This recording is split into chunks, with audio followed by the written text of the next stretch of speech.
Today we are going to the solid states. This is the first chapter of the physical chemistry. Physical chemistry. This is first chapter. The name is solid state. The solid state.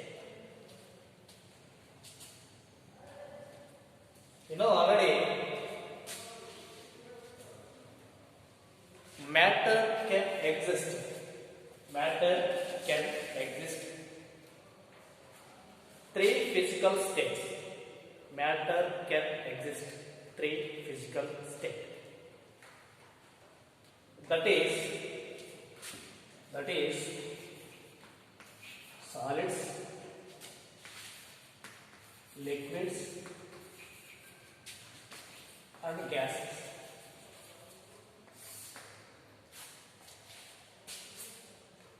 Matter can exist. Matter can exist. Three physical state. Three physical state. Solids, liquids, and gases. Solid, liquid, and gases. So here, you know already discussing about the earlier studies, liquids and gases. Liquid and gases. Both are liquid and gases. Already we know studied in previous class. So here the liquid and gases, fluids, they are called fluids. They are called fluids because the constituent particles are moved from one place to another place. Constituent particles move from one place to another place. So that's why liquid and gases both are combined called fluids.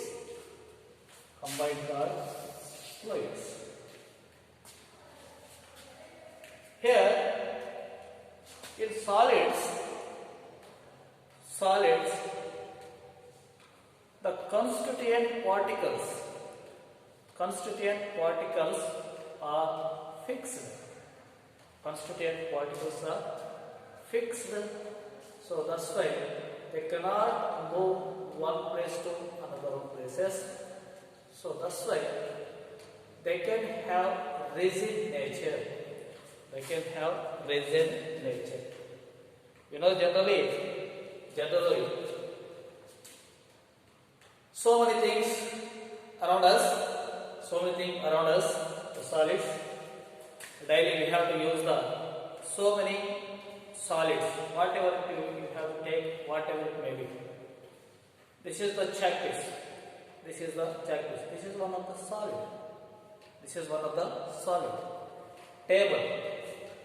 Table and duster. So here board. So everything we have surrounded by these solids.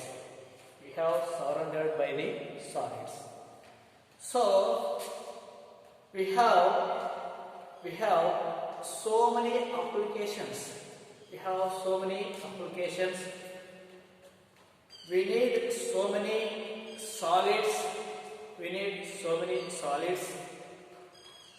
Around us. So here, that's why we have to study about the solid states.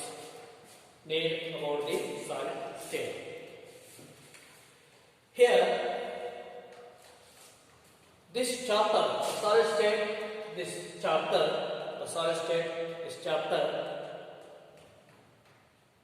the objectives of solid states can be can be, we may describe the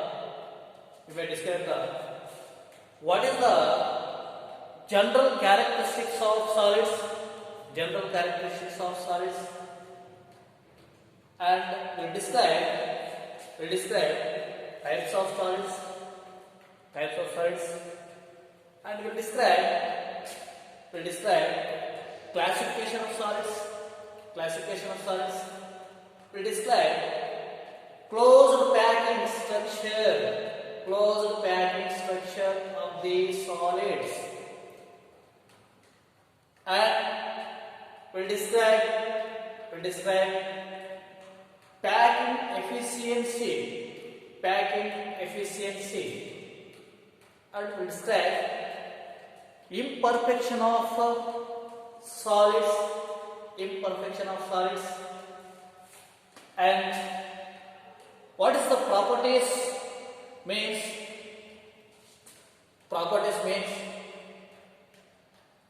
magnetic property, electric property, how to conduct through them. All these we describe in this chapter. Objectives of solid state. Now here we know earlier studies solids studied already liquids and gaseous state, and we know when we can observing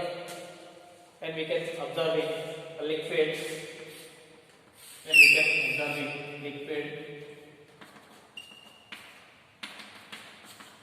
and gas particles. So the constituent particles means atoms, molecules or ions that can be, we know already what is every liquid, whatever can be, matter can develop by using the constituent particles means here molecules, atoms or ions.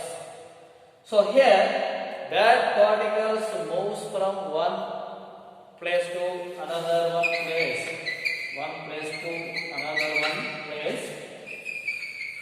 So because of the structure not fixed, the particles in the liquid and gases, the position of the particles are not fixed, so they can move from one place to other places. But here solids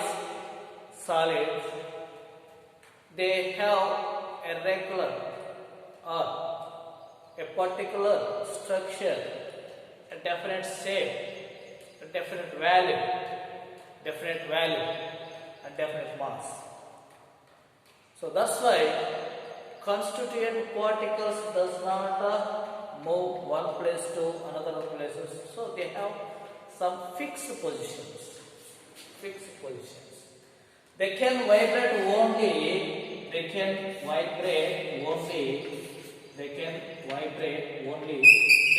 moving positions, about their main positions, not moving from one place to another place.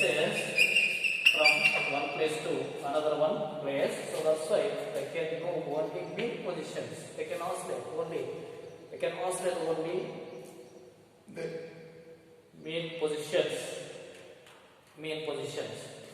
So here this is the differences between among the solids, liquids and gases.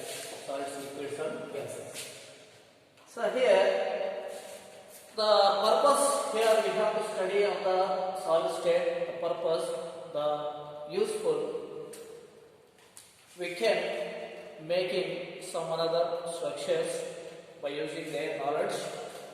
So that's why we can learn this chapter. Here, first one is general characteristics of solids.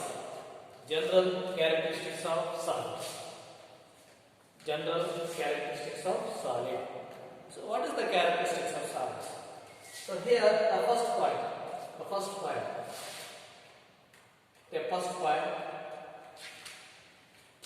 they have definite mass, value, and shape. They have definite mass, value, and shape. They have definite mass, volume, and shape. So we know whatever it may be, suppose check this. This is occupying in this space a definite mass and definite shape. Round is there, and different value also.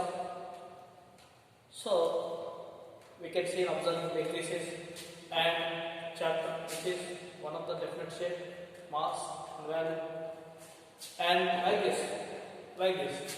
So every solid they have definite shape, mass, value, and intermolecular forces between intermolecular forces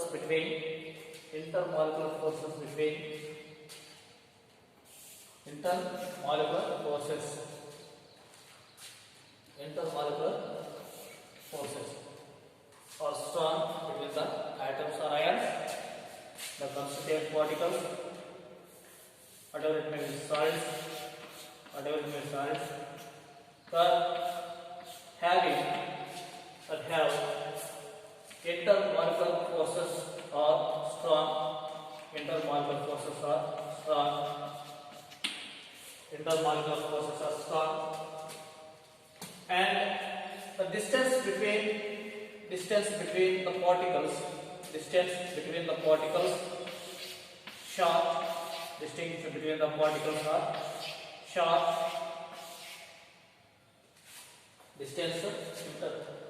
Intermolecular distance are short, very short, not a long range. Then another one thing is their constituent particles, it may be atoms, maybe molecules, it may be ions, have fixed positions and can only oscillate about their main positions. So fixed positions. They can have a fixed positions. They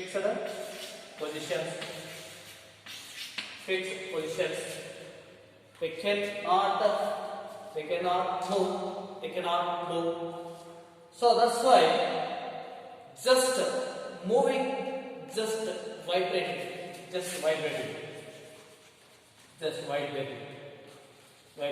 So cannot move, just can oscillate.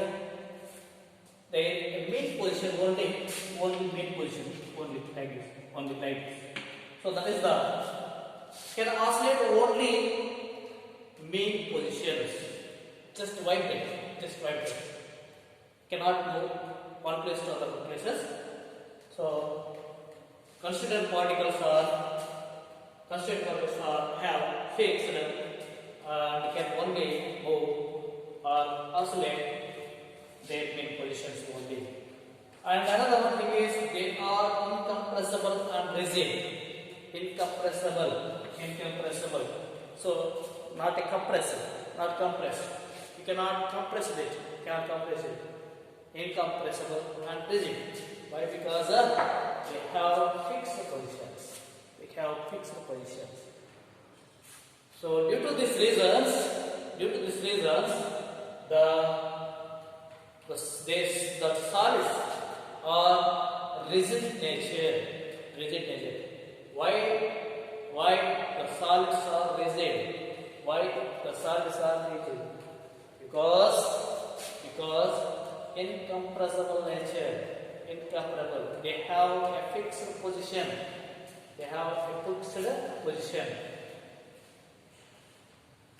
Intermolecular forces strong. Intermolecular distance short. So that's why they have rigid nature. Rigid nature. So that's why. So all these general characteristics of solids. General characteristics of solids. General characteristics of solids. Then another one thing is types of solids. Types of solids. So there are two types. There are four types on the basis of arrangement of the particles. Arrangement of the particles. Arrangement of the particles. There are two types. There are two types of. One is crystalline solids, and another one thing is amorphous solids. Amorphous solids. One is crystalline solids, another one is amorphous solids.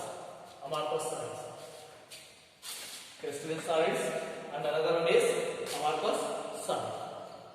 So here, crystalline solids on the basis of arrangement of the particles. On the basis of arrangement of the particles, there are four types of solids. One is crystalline solids, another one is amorphous solids. One is crystalline solids, another one is amorphous solids. So first one is crystalline solids.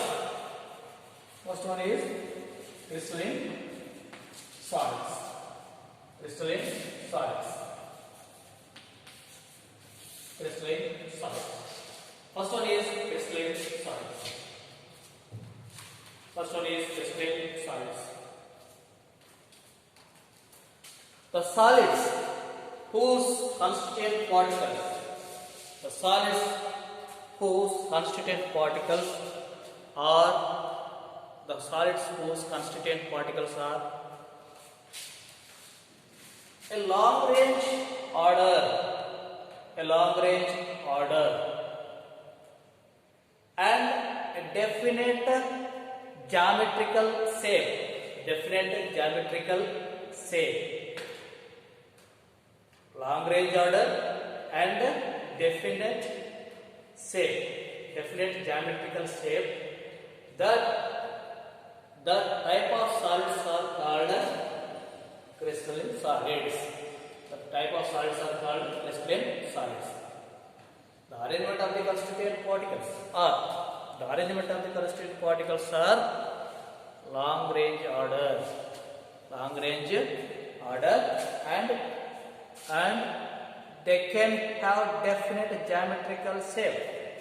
They have definite geometrical shape. The solids are called crystalline solids. Crystalline solids. Then second one is amorphous solids. Amorphous solids. Solids whose constituent particles. Solids whose constituent particles. Short range order and irregular shape. That solids are called amorphous solids. Amorphous solids. Amorphous solids. Amorphous solids. Amorphous solids. So here, for example, for this one, NaCl, sodium chloride, you know already. So sodium chloride, common salt, table salt. Then quartz,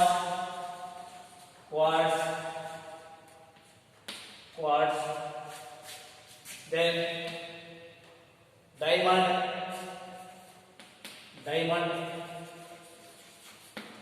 So this is some examples of crystalline solids. Then amorphous solids. What is the definition? What is the definition? The solids whose constituent particles are short range order and irregular shape are called amorphous solids. For example, glass, plastic, all glass, plastics, and salts also we know some amorphous nature, calcium carbonate, some salts like these carbonates are carbonated salts or some plastic nature. This is amorphous is there. So this is the here types of solids. This is the types of solids. How many types? 2 types based on the arrangement of the constituent particles. So that is crystalline solids and amorphous solids. So what is the differences between crystalline and amorphous solids? Differences between crystalline and amorphous solids. What is the differences between crystalline and amorphous solids? So here differences between crystalline and solid, crystalline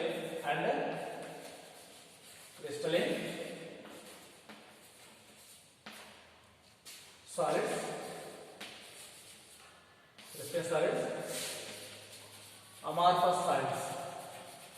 amorphous solids. Differences between crystalline and amorphous solids. They have definite geometrical shape. They have definite geometrical shape.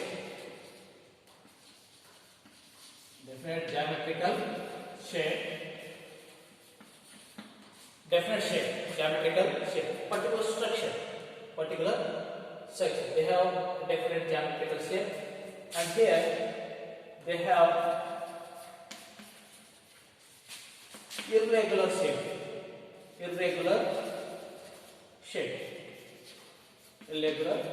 or they do not have geometrical shape. And these are sharp melting points.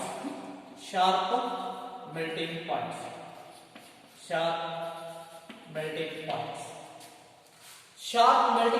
Just can solids at a particular temperature complete converted into liquids.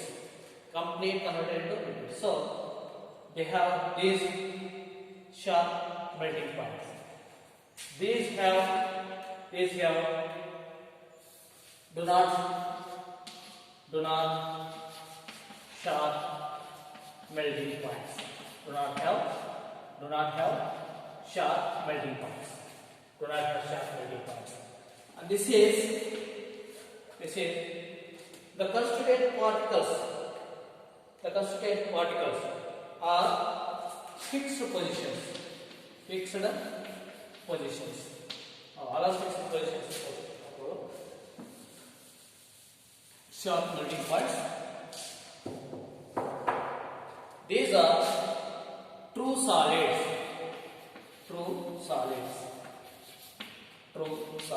These are true solids. And these are not true solids. Do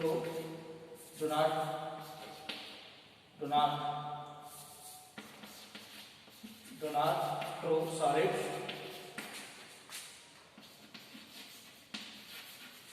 Are super cold liquids.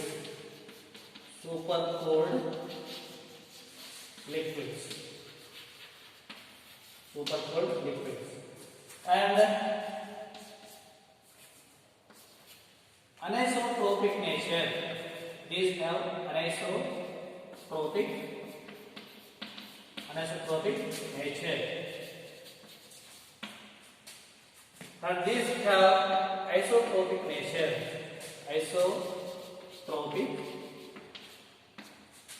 trophic nature. And this is anisotropic nature. These are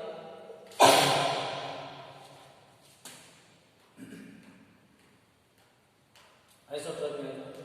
Long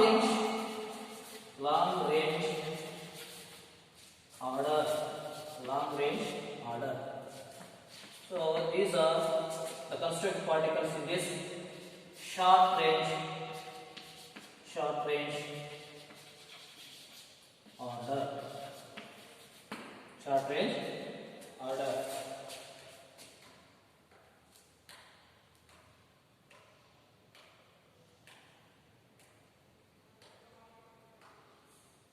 So these are the some differences between the crystalline solids and amorphous solids. So they have different geometrical shape, and they have irregular shape or do not have geometrical shape.